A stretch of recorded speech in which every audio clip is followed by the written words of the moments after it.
A Wicca, a bruxaria, ela é uma religião totalmente atual para o que a gente passa hoje em dia, que a gente passa uma crise, uma crise assim, do homem em relação à natureza. Ele quer dominar a natureza, ao contrário de antigamente, que ele tentava, ele adorava, porque ele sabe que é a partir dela que ele está vivo. Você ter a consciência de trabalhar para o bem da humanidade, trabalhar em harmonia com todos, porque a visão que a gente tem do próximo é que somos todos irmãos.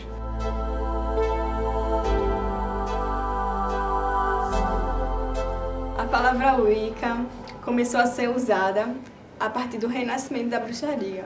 Seria a bruxaria moderna. A palavra Wicca vem do inglês arcaico Wicce, que quer dizer moldar ou sábio. Então quer dizer, o wicano seria um moldador. Ele moldaria, traria a magia para sua vida, moldando. Surgiu a partir das últimas leis contra a bruxaria na Inglaterra, que foi em 1951, com a publicação de Gerald Gardner do livro Witchcraft Today, Bruxaria Hoje. Aí, a partir daí foi o marco que começou a se divulgar a Wicca, a bruxaria moderna.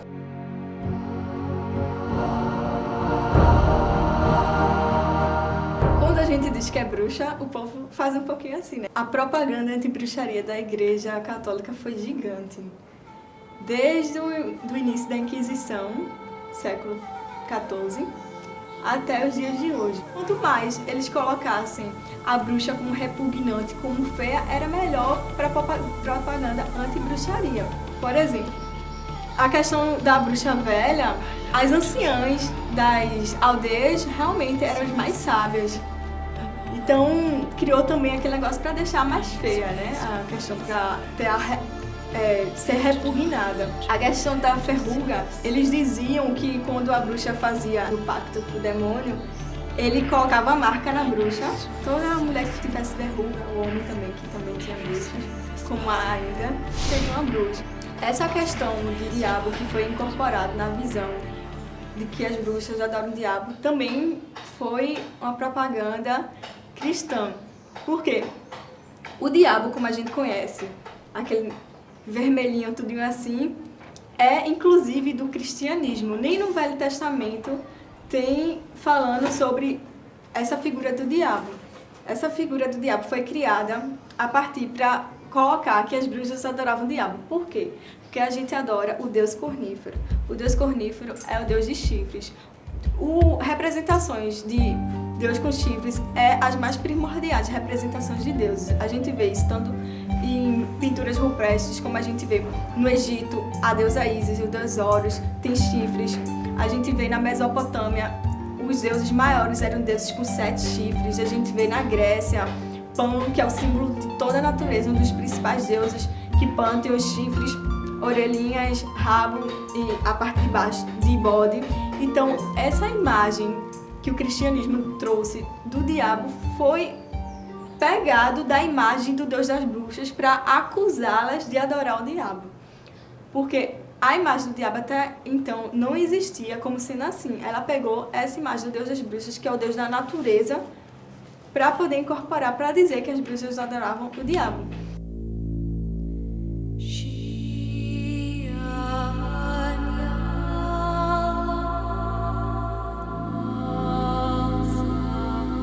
A gente acredita numa deusa e num deus. A deusa é o princípio feminino, é a terra. A terra funciona como receptáculo do Deus Sol. O Deus Sol joga seus raios sobre a terra e fecunda ela, e assim traz a fertilidade e a prosperidade para a terra e para os seus habitantes, que são os humanos.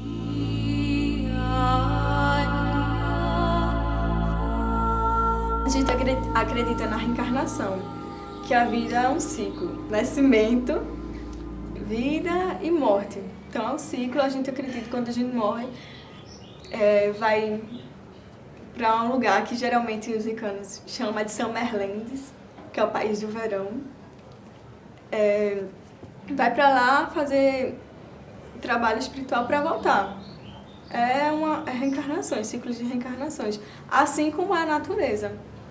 Que toda a visão da gente de divindade, de diretrizes do culto, é todo baseado na natureza.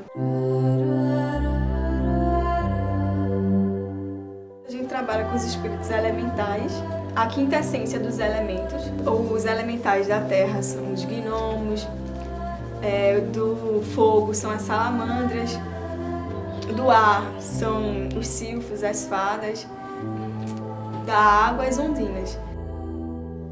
A Wicca que é praticada hoje, a Wicca mesmo, então é uma mistura de várias tradições, celtas, nórdicas, gregas, porque a gente utiliza deuses de vários panteões e trabalha com fitoterapia, com cromoterapia, com várias vertentes do esoterismo.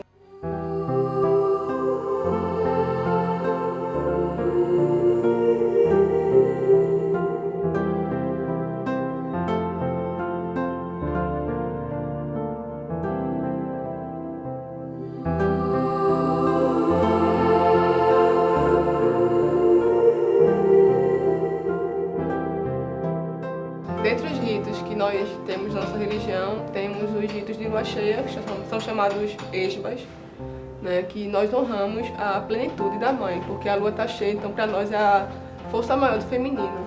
Né? A gente sabe que a lua é uma grande influenciadora, até em aspectos físicos mesmo, assim, você vê que quando as mulheres estão mais harmonizadas, elas percebem, ficam mais inchadinhas, assim, tudo a gente percebe na música da lua cheia, como as marés também. Então para nós é muito significativo. Então fazemos os cultos de lua cheia, que são os esbas, e os sabás, que são ritos que, digamos, são mais solares, que marcam assim a passagem do sol, da natureza, como as estações. Né? E temos também os ritos que são mais culturais, em relação à colheita, em relação à honra aos mortos, passagem de ano, por exemplo, Ano Novo, que para nós, que é o chamado Halloween, que no hemisfério norte ocorre em 31 de outubro, para a gente aqui é agora, no final de maio, de abril para maio.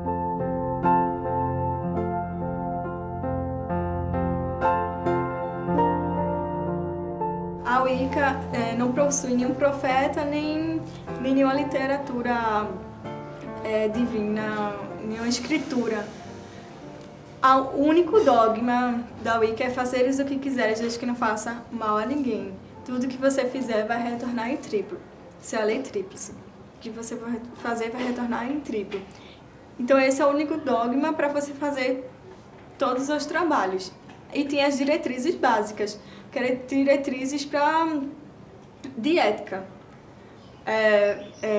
Respeito ao meio ambiente, as pessoas, aquilo que Érica falou. Dentro da bruxaria existe uma hierarquia, né? Para um coven formal, existe um sacerdote para representar a força masculina, para invocar o Deus nos rituais, e a sacerdotisa, a figura da mulher, da mãe, da deusa mãe, para invocar a deusa mãe, a força feminina. Mas existem outros cargos dentro do coven, digamos assim, cargos, né? Que são, tipo, a pessoa, o tesoureiro que guarda as finanças do grupo para poder comprar o material para ritual, para fazer o banquete do ritual e tudo mais. Tem as pessoas que são responsáveis para comunicar às outras. Né? Tem pessoas que são responsáveis pelos quadrantes, que são os 4 pontos cardeais dos elementos, cada um que represente o fogo, a água, a terra e o ar. O principal, o foco, é o culto a Deus e o Deus, o trabalho com os elementos da natureza, terra, fogo, água e ar, os elementais, e o trabalho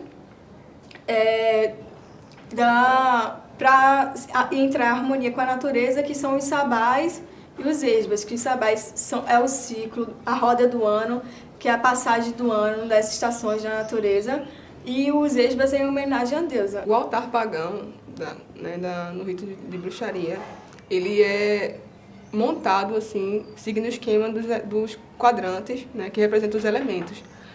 Aqui temos a terra, à frente, ao lado leste, sul e oeste. Na terra nós sempre colocamos algum elemento significativo para atrair aquele elemento, o elemental no caso. No caso aqui colocamos sempre uma pedra, cristais, certo? Um símbolo da terra também, símbolo de fartura, a cornucópia, que aqui da gente é só um artesanato. Por quê? Porque a cornucópia mesmo é feita do chifre do animal. Só que como um dos preceitos da gente é justamente de preservar a natureza, não é justo a gente querer arrancar um chifre do animal né, para colocar no altar, já que a gente seria totalmente contraditório.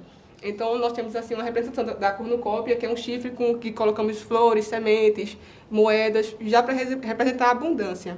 Certo? Ao leste, nós colocamos sino, geralmente penas, e os incensos são sempre queimados ao leste para representar a força do ar. No sul, nós temos o elemento fogo, nós colocamos geralmente um potinho com enxofre ou com alguma coisa mais que represente o fogo. Uma vela vermelha também representa o fogo. Temos também o punhal, que o punhal na bruxaria, para assim, esclarecer também, tipo, ele não pode cortar nada, ele só corta o ar. O punhal ele não pode cortar carne nenhuma, pão, nada. Ele é só apenas para traçar o círculo, ele é a continuação do nosso braço e o instrumento que direciona a energia da gente.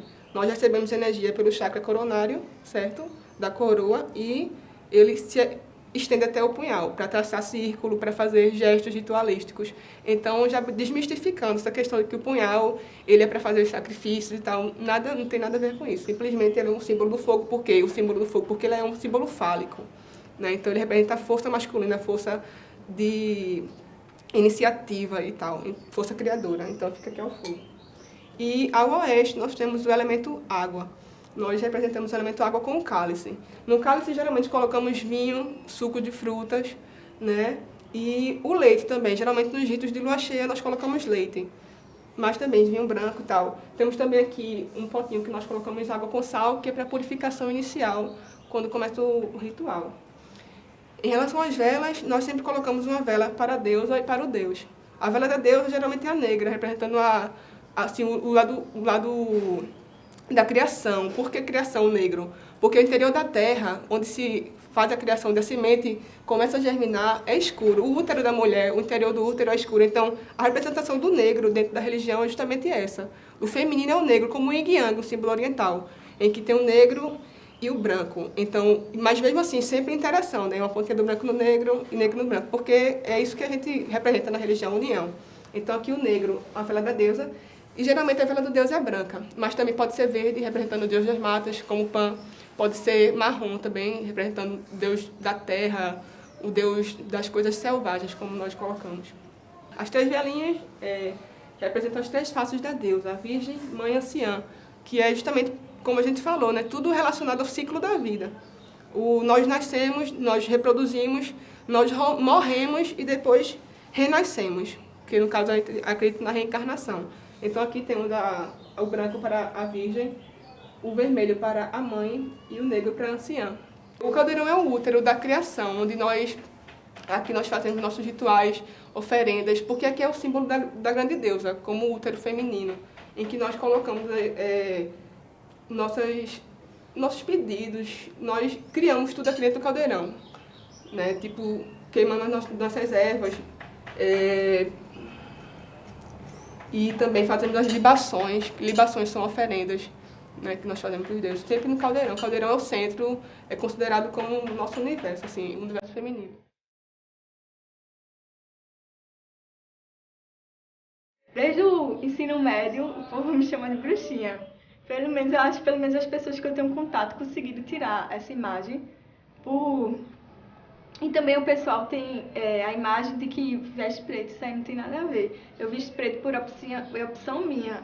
Erika é bruxa também, veste rosa, veste toda... toda... Não chama assim, não. Tá, veste toda assim. Então, não tem, pra ser bruxa, não tem nenhum estereótipo. O pessoal pode ser de qualquer jeito, de qualquer etnia, de se vestir de qualquer jeito. De a gente ter essa visão de se harmonizar com a natureza, de buscar justamente essa interação, acho que isso torna a gente mais humanitário. Eu, pelo menos, acredito nisso, assim, tipo, eu acho que melhorei muito, assim, em relação ao meu modo de ver o mundo, certo? Em relação a ver também as outras religiões, certo? Tanto que, particularmente, eu sempre converso com as meninas, eu acredito que tudo é a mesma coisa, assim, religião, ao meu ver, tudo igual, assim, não falo aqui em nome da religião em si, né? Como se todos os wiccanos, os bruxos, vissem dessa forma. Mas eu acredito que é tudo a mesma coisa, porque se você for pesquisar o que é Iemanjá para o candomblé, é uma deusa das águas para a gente, temos deusas dos lagos também. entendeu? Tipo, a Oxum do candomblé é a nossa Afrodite, que é a Vênus dos romanos, que é a Freia dos nórdicos. Então, a religião, o culto, assim, se você for ver, tudo é baseado na mesma fonte, da criação, de representações, são todas muito parecidas. Em relação à humanidade também, tipo, a gente devia ter mais tolerância e tudo mais, então acho que a religião, pra gente, assim, ela sempre prega isso, muito de amor.